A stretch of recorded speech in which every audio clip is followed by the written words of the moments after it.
بسم اللہ الرحمن الرحیم۔ السلام علیکم ویورز، میں ہوں مومنہ۔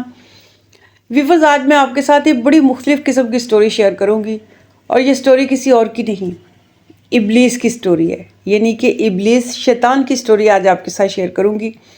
ویورز، جب اللہ تعالیٰ نے انسان کو تخلیق کرنے کا سوچا تو اللہ تعالیٰ نے سب سے پہلے فرشتوں کو بتایا کہ میں ایک انسان بنانے لگا ہوں جو دنیا میں میرا خلیفہ ہوگا، اور وہ اشرف المخلوقات ہوگا۔ میں نے اب تک جتنی بھی مخلوق پیدا کی ہے ان سب سے افضل وہ ہوگا۔ تو فرشتوں نے کہا کہ یا اللہ، ہم تیری اتنی عبادت کرتے ہیں، دن رات عبادت کرتے ہیں، اگر آپ کہو تو ہم اور زیادہ عبادت کریں گے، لیکن آپ انسان کو تخلیق مت کریں۔ وہ زمین پہ جائے گا تو وہ فساد کرے گا، خون ریزی کرے گا۔ تو اللہ تعالیٰ نے فرمایا جو میں جانتا ہوں وہ تم لوگ نہیں جانتے۔ وہ انسان بہت اعلیٰ ہوگا، وہ زمین پہ اگر خون ریزی کرے گا، فساد کرے گا، تو وہ بہت بڑے بڑے کام بھی کرے گا۔ ویورز، جو شیطان تھا وہ بھی ایک فرشتہ تھا، باقی فرشتے تو نوری ہے، لیکن وہ آگ سے پیدا ہوا ہے۔ سارے فرشتے مان گئے لیکن ابلیس نہیں مانا۔ اللہ تعالیٰ نے زمین کے مختلف گوشوں سے مٹی منگوائی فرشتوں کو بھیج کے، پھر اس مٹی کو کیچڑ کی شکل دی، اس کو پانی میں مکس کر کے اس کو رکھا، اور اس کو جب وہ کیچڑ کی شکل اختیار کر گئی تو اللہ تعالیٰ نے اس سے پھر حضرت آدم علیہ السلام کا ڈھانچہ تیار کیا، اور کہا جاتا ہے کہ اس ڈھانچے کو اللہ تعالیٰ نے 40 سال کے لیے رکھ دیا کہ وہ سوکھ جائے اچھی طرح سے۔ جب فرشتے اس ڈھانچے کے قریب سے گزرتے تو ادب اور احترام کے ساتھ گزرتے، اور تھوڑا سا ڈر کے گزرتے کہ یہ تو اشرف المخلوقات ہے، اس کا درجہ ہم سے زیادہ ہے۔ وہ تھوڑا ڈر کے اور ادب کے ساتھ وہاں سے گزرتے، لیکن جب شیطان حضرت آدم علیہ السلام کے ڈھانچے کے قریب سے گزرتا تو وہ ٹھوکر مار کے گزرتا اور کہتا تمہاری تخلیق کا مقصد کیا ہے۔ پھر جب 40 سال گزر گئے، اللہ تعالیٰ نے حضرت آدم علیہ السلام میں روح پھونکی تو فرشتوں کو حکم دیا میرے اس انسان کو سجدہ کرو۔ تو فرشتوں نے فوری طور پر سجدہ کیا، لیکن ابلیس نے سجدہ نہیں کیا۔ تو اللہ تعالیٰ نے پوچھا کہ اے ابلیس، تم نے آدم کو سجدہ کیوں نہیں کیا؟ تیرے سجدہ نہ کرنے کی وجہ کیا ہے؟ تو شیطان کہنے لگا اس کو تو آپ نے کیچڑ سے تیار کیا ہے، بدبودار مٹی سے تیار کیا ہے، میں اسے سجدہ کیوں کروں؟ میں تو اس سے بہتر ہوں، مجھے تو آپ نے آگ سے پیدا کیا۔ تو اللہ تعالیٰ نے فرمایا کہ نہیں، تو نہیں جانتا، یہ تم سے کیا، یہ سب سے بہتر ہے تمام مخلوق سے۔ لیکن شیطان نہیں مانا، اس نے سجدہ نہیں کیا۔ شیطان چونکہ اس سے پہلے اللہ تعالیٰ کا فرما بردار فرشتہ تھا، تو اللہ تعالیٰ نے فرشتوں کو فرمایا کہ ایک دیوار قائم کرو جس کے نیچے ایک سوراخ رکھ دو۔ فرشتوں نے دیوار قائم کی، سوراخ کے ایک طرف اللہ تعالیٰ نے حضرت آدم علیہ السلام کو کھڑا کر دیا، دوسری طرف سے شیطان سے کہا کہ یہاں سے گزر کے جاؤ۔ سوراخ چھوٹا تھا، وہ جھک کے گزرنا پڑنا تھا۔ تو اللہ تعالیٰ نے فرمایا کہ اس سے شیطان کا سجدہ ہو جائے گا اور میرے نافرمانوں میں سے نہیں ہوگا یہ۔ ویورز، شیطان تو شیطان ہے، اس کو پتہ چل گیا کہ اگر میں جھک کے جاؤں گا، یہاں سے گزروں گا، تو یقیناً آدم علیہ السلام ہوں گے دوسری طرف، سجدہ ہو جائے گا، اور سجدہ میں نے اس کو کرنا نہیں ہے۔ تو ویورز، شیطان جو ہے پیروں کے بل گزرا، اس نے پہلے پیر اپنے باہر نکالے، الٹا گزرا، پہلے پیر باہر نکالے اور پھر اٹھ کے کھڑا ہو گیا، اس نے سجدہ نہیں کیا۔ تو اللہ تعالیٰ کو اس کی یہ بات پسند نہیں آئی۔ اللہ تعالیٰ نے فرمایا کہ تم نافرمانوں میں سے ہو، تم میرے نافرمان ہو، نکل جاؤ اس جنت سے، اب میں تمہیں یہاں نہیں رکھ سکتا۔ تو ویورز، شیطان نے جنت سے نکلنا پسند کر لیا، لیکن آدم کو سجدہ نہیں کیا۔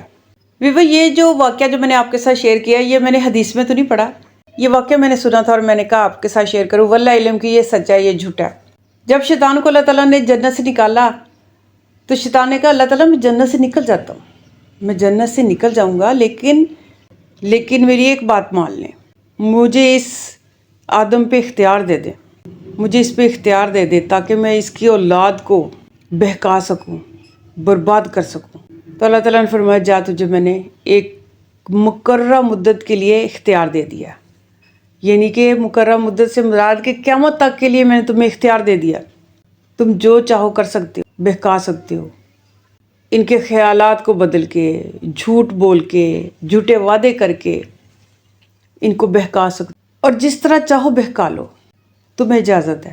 تو ابلیس کہنے لگا میں ان کے سامنے سے بھی آؤں گا، ان کے پیچھے سے بھی آؤں گا، ان کے دائیں سے بھی آؤں گا، بائیں سے بھی آؤں گا، ان کو بہکاؤں گا، ان کو برباد کروں گا اور یہ سب میرے پیچھے لگیں گے، اور بس چند لوگ ہوں گے، کچھ لوگ ہوں گے جو صرف اللہ کی بات کو مانیں گے اور اللہ کی رضا کے حساب سے چلیں گے، باقی ساروں کو میں پیچھے لگاؤں گا۔ اللہ تعالیٰ نے فرمایا جو تمہارے پیچھے لگیں گے، تمہاری بات مانیں گے، وہ سب کے سب جہنمی ہوں گے، اور تمہارے ساتھ وہ جہنم میں داخل ہوں گے، اور جہنم کے 7 دروازے ہیں، ان 7 دروازوں سے تم ان سب کے ساتھ تقسیم ہو کر وہاں سے گزرو گے۔ تو اللہ تعالیٰ نے ابلیس کو جنت سے نکال دیا اور کہا کہ قیامت تک کے لیے تم پر میری لعنت ہے، اور جو میرے بندے ہیں وہ بھی تم پر لعنت ڈالیں گے۔ ابلیس وہاں سے چلا گیا۔ ویورز، اس نے آدم کو سجدہ نہیں کیا، اس نے جنت سے نکلنا پسند کر لیا۔ اتنا غرور اور تکبر تھا اس میں کہ میں اس سے بہتر ہوں، میں آگ سے پیدا ہوا ہوں، تو وہ وہاں سے نکل گیا۔ اللہ تعالیٰ نے حضرت آدم علیہ السلام کو فرمایا کہ جنت میں رہو، کھاؤ پیو جیسے مرضی، اور عیش و آرام کی زندگی بسر کرو۔ پھر اللہ تعالیٰ نے ان کے لیے اماں حوا کو بھی پیدا فرما دیا، انہیں ہی کی ایک پسلی سے، تو وہ جنت میں آرام سے رہ رہے تھے۔ اللہ تعالیٰ نے فرمایا آدم جنت میں رہو، اپنی بیوی کے ساتھ عیش کی زندگی بسر کرو، کھاؤ پیو جہاں سے مرضی، لیکن اس ایک درخت کے قریب مت جانا اور اس کے پھل کو نہ چھونا، کھانا بھی مت، وہ تمہارے لیے صحیح نہیں ہے، وہ تمہارے لیے خرابی پیدا کرے گا۔ حضرت آدم علیہ السلام مان گئے، وہ جنت میں رہ رہے تھے۔ ایک دن حضرت آدم علیہ السلام ادھر ادھر جنت کی سیر کے لیے نکلے تھے، تو شیطان کو موقع مل گیا، وہ اماں حوا کے پاس میں گیا اور کہنے لگا جنت کا وہ درخت ہے نا، اس کا پھل بہت مزیدار ہے، میرے ساتھ ہو، میں تمہیں دکھاتا ہوں۔ وہ لے گیا اماں حوا کو، اس نے وہ پھل کہا کہ توڑ کے کھاؤ۔ اماں حوا نے وہ پھل توڑ کے کھا لیا۔ پھل بہت میٹھا تھا، بہت مزیدار تھا۔ انہوں نے آدھا پھل کھا لیا اور آدھا حضرت آدم علیہ السلام کے لیے رکھ لیا۔ جب حضرت آدم علیہ السلام واپس آئے تو اماں حوا نے کہا کہ وہ پھل میں نے کھایا، وہ بہت مزیدار پھل ہے، آپ کھا کے دیکھو۔ حضرت آدم علیہ السلام کو پتہ چل گیا کہ یقیناً شیطان کے بہکاوے میں آ گئی ہے۔ انہوں نے ڈانٹا اس کو کہ تم نے کیوں پھل کھایا جبکہ اللہ تعالیٰ نے ہمیں منع فرمایا تھا۔ بہرحال حضرت آدم علیہ السلام نے بھی وہ پھل کھا لیا۔ جب انہوں نے وہ پھل کھایا تو ان کو فوری فیل ہوا کہ میرے جسم پہ کپڑے نہیں ہیں، بے لباس ہوں۔ یہی احساس اماں حوا کو بھی ہوا، حالانکہ وہ جنت میں رہ رہے تھے اور ان کو اس طرح کا کوئی احساس نہیں تھا، لیکن وہ پھل کھاتے ہی ان کو یہ فیل ہوا کہ ہم بے لباس ہیں۔ پھر ان کو جب کوئی چیز اور نظر نہیں آئی تو انہوں نے درخت کے پتوں کو اتار کے تو اس سے اپنے جسم کو چھپانا شروع کر دیا، اور اسی طرح اماں حوا نے بھی اپنے جسم کو چھپا لیا۔ تو اللہ تعالیٰ نے فرمایا کہ اے آدم تم نے غلطی کی، تمہیں اس پھل سے روکا گیا تھا اور تم نے وہ پھل کھا لیا، اب آپ لوگ جنت میں رہ نہیں سکتے، آپ لوگ زمین پر چلے جاؤ۔ تو اللہ تعالیٰ نے ان کو زمین پر بھیج دیا۔ تو ویورز، شیطان نے آدم اور حوا کو جنت سے نکلوا دیا، یعنی کہ اس نے ان کو ہی اپنا پہلا شکار بنا لیا، اور اب بھی وہ اپنی ڈیوٹی جو پوری ایمانداری کے ساتھ ادا کر رہا ہے کہ آدم کی اولاد کو بھی وہ اسی طرح سے بہکا رہا ہے اور ان کے لیے خرابیاں پیدا کر رہا ہے۔ ویورز، اللہ تعالیٰ سے دعا ہے کہ اللہ تعالیٰ ہمیں شیطان کے شر سے محفوظ رکھے اور بہترین زندگی گزارنے کی توفیق عطا فرمائے۔ ویورز، آج کا واقعہ یقیناً آپ کو پسند آیا ہوگا۔ اگر پسند آیا تو میرے چینل کو لائک کریں، سبسکرائب کریں اور بیل آئیکن کو پریس کریں تاکہ میری ویڈیوز آسانی سے آپ تک پہنچتی رہیں۔ اپنا خیال رکھیے گا اور مجھے دعاؤں میں ضرور یاد رکھیے گا۔ اللہ حافظ۔